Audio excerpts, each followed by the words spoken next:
Boa noite, irmãos. Sejam todos bem-vindos a mais uma das nossas reuniões do Evangelho no Lar, aqui no canal Quartinho Espírita. Espero que estejamos todos bem, que estejamos nos esforçando. Devemos nos esforçar no sentido de alcançarmos a paciência necessária para os processos que nos moldam para o bem, para a maturidade, para a bondade e a fortaleza de espírito como Jesus. Por isso, elevemos o nosso pensamento a Deus e peçamos: Pai, proteja as nossas famílias e nos ampare no caminho para o bem. Ajuda-nos a desenvolver a confiança nos seus propósitos. Aumentai a nossa fé, para que não nos percamos enquanto desenvolvemos o raciocínio, uma vez que a doutrina espírita é a fé raciocinada, que vençamos qualquer traço de cegueira, de fé cega, e busquemos, raciocinando, ter clareza mental para entendermos e assimilarmos os ensinamentos de Jesus. Assim seja. Livro de hoje, Jesus no Lar. Chico Xavier, pelo Espírito Neio Lúcio. Capítulo 5. O servo inconstante. À frente de todos os presentes, o mestre narrou com simplicidade. Certo homem encontrou a luz da revelação divina e desejou ardentemente habilitar-se para viver entre os anjos do céu. Tanto suplicou essa bênção ao Pai que, através da inspiração, o Senhor o enviou ao aprimoramento necessário com vistas ao fim a que se propunha.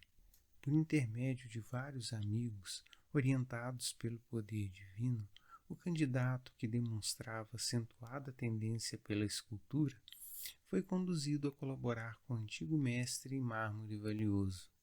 No entanto, há breve tempo, demitiu-se alegando a impossibilidade de submeter-se a um homem ríspido e intratável.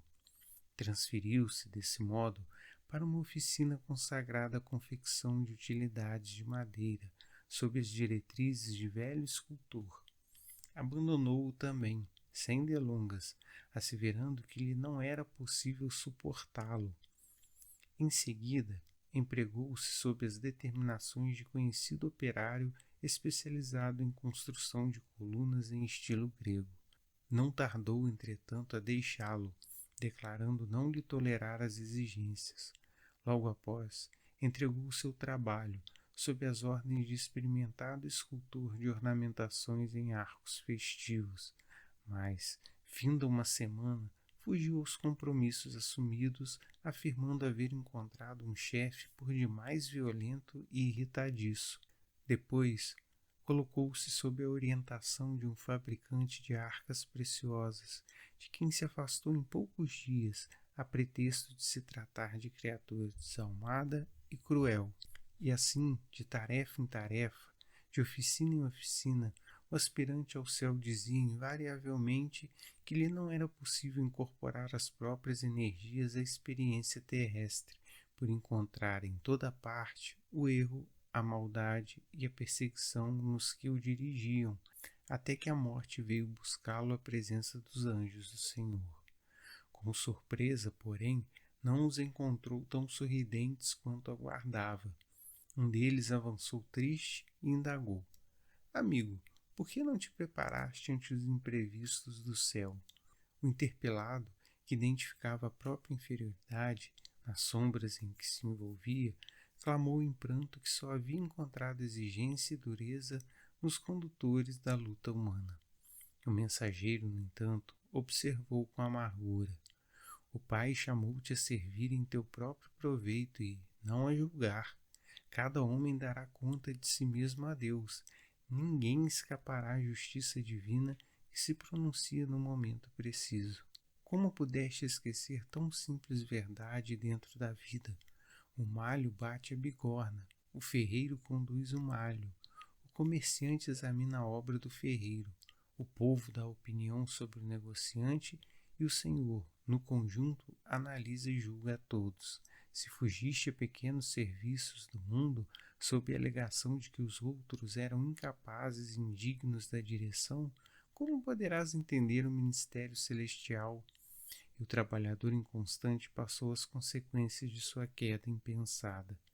Jesus fez uma pausa e concluiu: quem estiver sob o domínio de pessoas enérgicas e endurecidas na disciplina, excelentes resultados conseguirá recolher se souber e puder aproveitar-lhes a aspereza, inspirando-se na madeira bruta ao contato da plena benfeitura. Abençoada seja a mão que educa e corrige, mas bem-aventurado seja aquele que se deixa aperfeiçoar ao seu toque de renovação e aprimoramento, porque os mestres do mundo sempre reclamam a lição de outros mestres, mas a obra do bem, quando realizada para todos, permanece eternamente. Bom, na lição de hoje, Chico e Neio Lúcio nos falam de resignação. Vejamos que parábola tão próxima à nossa realidade. Aspirar por evoluir é digno e está na natureza do homem. É a busca por Deus que se realiza através de trabalho interno e externo, e há muito por fazer, mesmo depois de milênios de reencarnações que se assemelham a segundos diante da evolução a realizar. No entanto, percorremos algo do infinito justamente dentro dessas singelas artes do dia a dia, as nossas obrigações. Ao notar nossos anseios, a espiritualidade reúne diversas possibilidades de crescimento a atender às nossas necessidades, com incontáveis portas de recomeço. É um emprego que surge, nem sempre excelente a nossos olhos, mas totalmente adequado ao que nós como espíritos necessitamos. Porém, nós o desprezamos. Ainda assim, outro surge, como uma insistência do bem para que não deixemos passar tamanha bênção. E novamente viramos as costas. A vida segue. Cegos, ainda somos amparados enquanto reclamamos a ajuda divina que não conseguimos ver diante de nossos olhos. Estranho perceber que rejeitamos alcançar aquilo que pedimos, chance após chance. Quantas vezes temos vivido tal cenário? Estamos sempre culpando os outros, como se não houvéssemos nós mesmos semeado e irrigado o nosso orgulho que nos impede o passo. Resignação e humildade. Queremos a facilidade e o aplauso. Todavia, por vezes, é o desafio imenso, a pressão injusta, orbitando os pequenos labores do nosso dia, o processo que assegurará o nosso aperfeiçoamento.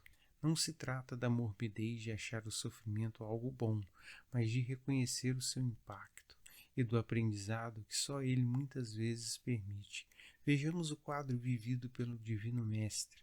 O que são nossos sofrimentos perto daquilo por que passou Jesus? Saibamos que não estamos desamparados em nossas dificuldades, tampouco que carregamos cruzes que não suportamos. Saibamos também que, consciente ou inconscientemente, pedimos o crescimento pelo qual nos tornamos responsáveis. A vida é no espírito. Aqui tudo é breve, por mais que a dor pareça infinita quando instalada.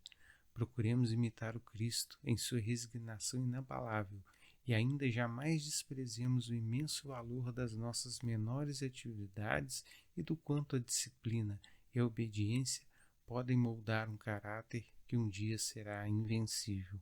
Bom, foi isso que eu entendi da lição de hoje. Muito obrigado por tudo. Que Deus e nosso Senhor Jesus Cristo abençoem você e toda a sua família. Até a próxima.